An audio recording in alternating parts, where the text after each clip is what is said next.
Havre de Grace is a town in the American state of Maryland. It sits close to where the Susquehanna River meets the Chesapeake Bay.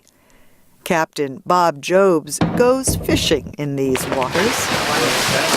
Push for crabs, fresh out of Chesapeake Bay today. This part of Maryland is famous for its wildlife. Havre de Grace is also known for a different kind of bird. Captain Jobs is one of the top decoy carvers in Havre de Grace. So just growing up as a kid and learning the skill of how to do this.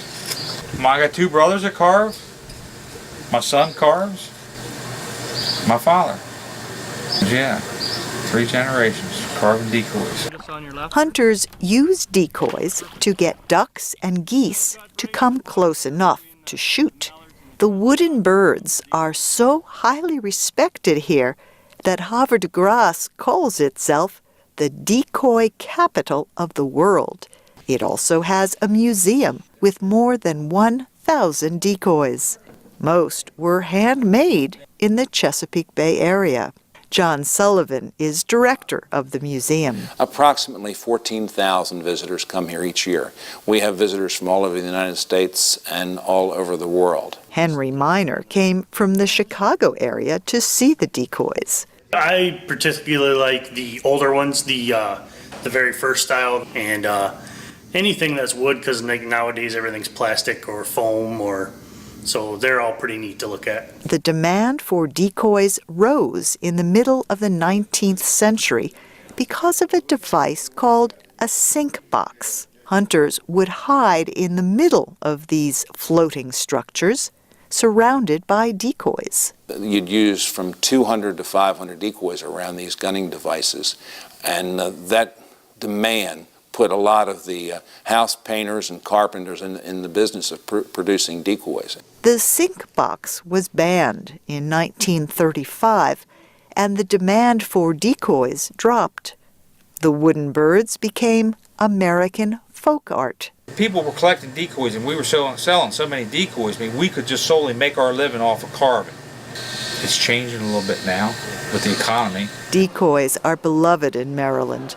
They sit in restaurants, store windows, and in houses, including the home of Mitch Shank. It was made in 1955 by my grandfather, R. Madison Mitchell. This is a special one, as this is the year that I was born. Madison Mitchell was the most productive decoy maker in Havre de Grace.